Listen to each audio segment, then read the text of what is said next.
potong. Assalamualaikum. Waalaikumsalam. Via, apa kabar? Baik. Oke, ada apa ini kok kepingin ketemu saya? Ada sesuatu yang ingin dibicarakan? Iya, Pak. Oke, silakan duduk. Silakan duduk. Oke, lama sekali ya kita nggak ngobrol-ngobrol di konseling individu. Terakhir kapan kita konseling individu? Ada 1 bulan, 2 bulan? Ada ya. Oke, hari ini Via mau konseling individu bukan? Iya, seperti itu ya. Sebelumnya saya jelaskan untuk peraturan konseling individu. Yang pertama adalah yang paling penting, kamu harus punya sifat terbuka dalam menyampaikan informasi atau berita ini ya. Karena dengan terbuka, apapun akan bisa kamu sampaikan dengan plong, dengan puas gitu ya.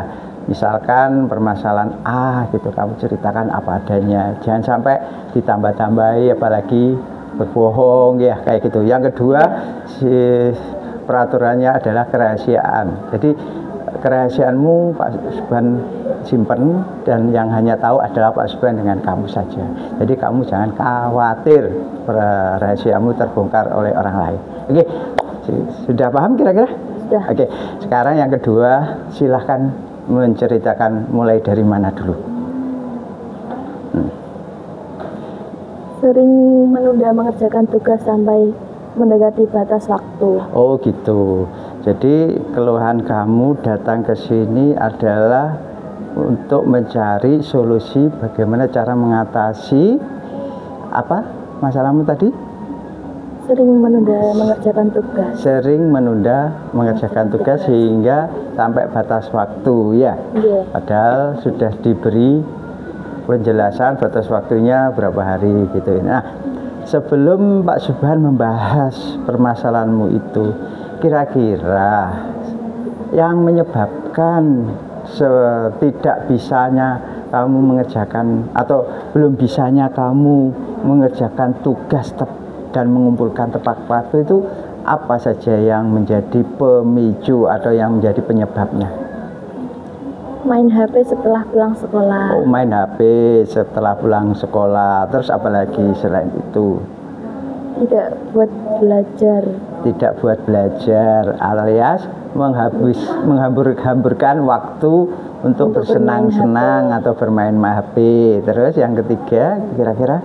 Merasa capek. Merasa capek sehingga tugas yang harusnya kamu kerjakan segera diselesaikan tidak kamu kerjakan. 4 mungkin ada Mas Ian? Oke, sebelum ini semua terjadi, kira-kira kegiatan apa yang kamu lakukan selain itu? Kegiatan pas di rumah apa? Iya, di rumah maupun di sekolah kita ceritakan saja kira-kira. Di rumah sering bermain HP, keluar rumah, jadi jarang membuka buku, Pak. Kalau di rumah kamu pulang dari sekolah jam berapa? Jam setengah 4. Setengah 4 kamu langsung main HP sampai berapa menit? Berapa jam? Sampai sore. Sampai sore. Setengah 6 maghrib? Sebelum maghrib. Belum maghrib. Terus setelah itu apa yang kamu lakukan? Mandi butuh waktu berapa lama? 15 menit. 15 menit. Terus setelah mandi, ganti pakaian, apa kegiatan kamu selanjutnya? Main HP. Main HP lagi. Terus? Habis itu keluar rumah. Nggak ada makan siang, makan sore nggak ada? Makanya pas keluar rumah. Oh, berarti makanya sering makan beli di rumah? Di luar. Yeah. Maksudnya di luar rumah. Terus apa sering juga main HP itu tiap hari atau hanya hari-hari tertentu, misalkan 2 hari sekali main HP-nya berlebihan atau tiap hari? Tiap hari. Oke. Nah, yang berikutnya adalah ketika kamu melakukan main HP itu, konsekuensi yang kamu dapatkan misalkan dari orang tua itu ada nggak semacam teguran atau larangan gitu? Ada. Terus kamu laksanakan nggak? Jadi kamu nggak nuruti perintahnya orang tua untuk istilahnya tidak main HP lagi. Selain itu, apa yang menyebabkan kamu terus bermain HP ini?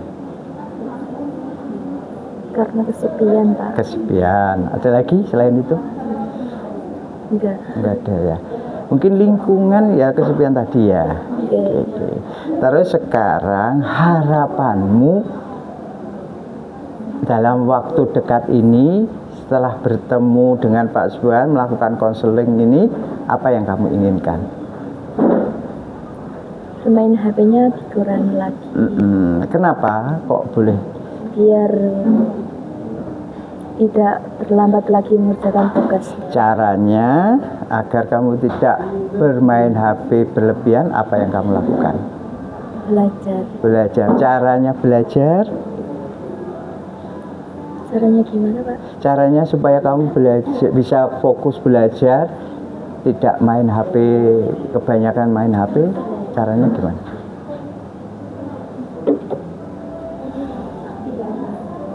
Gimana caranya? Harus membuat kesepakatan dalam diri kamu sendiri. Maksudnya kamu harus punya kesadaran bahwa terlalu banyak main HP itu tidak baik bagi otak kamu sendiri. Otak kamu akan terus-terusan terserap atau minta ketagihan main HP terus. Karena apa? Kamu sudah merasakan, menemukan hal-hal yang menyenangkan dengan bermain HP, iya enggak? Akhirnya kehidupan kamu yang harusnya bersosial dengan orang lain, berteman, bergaul dengan orang lain, dengan keluarga, dengan teman di sekolah, terganggu dengan banyaknya bermain HP. Dan juga tahu nggak resiko terus-terusan bermain HP bagi kesehatan kamu? Belum tahu. Risikonya yang terutama yang paling banyak kamu pahami sekarang ini lagi mewabah ke generasi Z, yaitu brain rot. Brain rot itu apa? Jadi otak kamu itu seperti dibuat ketagihan terus. Ketika belajar kamu akan terus terpikirkan apakah ada notifikasi yang bagus ya dari HP, pengen lihat. Akhirnya kefokusan kamu tidak fokus belajar dan menyebabkan lama-kelamaan pikiran kamu akan lelet. Disuruh mikir berat itu kayak apa ya, kayak kurang bisa cepet memahami karena pikiran kamu lama-kelamaan terserap oleh radiasinya HP. Ada yang namanya hormon endorfin yang menyebabkan kamu memunculkan kesenangan-kesenangan ketika bermain HP.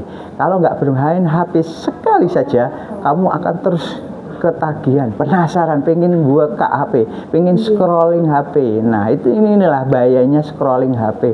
Lama-kelamaan bikin kamu kecanduan dan rootnya brain atau akarnya otak kamu itu lama-kelamaan akan kering dan rusak lama-kelamaan. Itu bahayanya.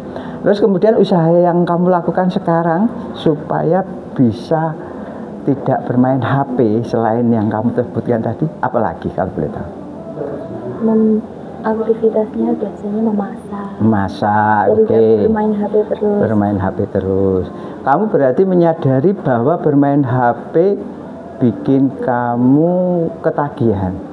Sadar ya. Oke. Terus kamu menyadari tidak bahwa kamu punya kelebihan atau ground message dalam mengubah perilakumu yang kurang baik dalam belajar dengan main HP, merubahnya menjadi perilaku yang baik tanpa bermain HP dalam waktu tertentu. Kira-kira bisa nggak melakukan? Bisa. Oke, saya yakin Pak Subhan percaya kamu bisa melakukan itu. Namun kamu harus membutuhkan latihan-latihan.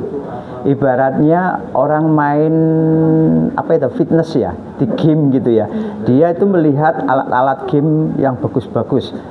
Otak itu seperti otot. Jadi kalau otak kamu nggak kamu latih, seperti main di fitness di game otot itu, maka otak kamu akan lemah dan tidak akan sekuat yang kamu harapkan. Namun saya mengapresiasi kamu, saya yakin kamu bisa melakukan lebih baik lagi di kemudian hari. Semangat? Oke, saya yakin kamu bisa melakukannya dengan cara strategi yang bagus, latihan yang kontinu, yang istiqomah dalam belajar di rumah maupun di sekolah. Saya yakin kamu pasti akan bisa meninggalkan kebiasaan yang jelek, buruk, selalu menghabiskan waktu dengan bermain HP. Oke, gitu aja ya. Mungkin ada yang bertanyakan? Tidak. Oke, terima kasih Via. Sampai ketemu untuk pertemuan berikutnya. Moga-moga hari ini bisa bermanfaat ya. Oke. Murid mandiri dan kuat, tumbuh di lingkungan sehat, bersama guru yang hebat, penuh cinta dan bersahabat.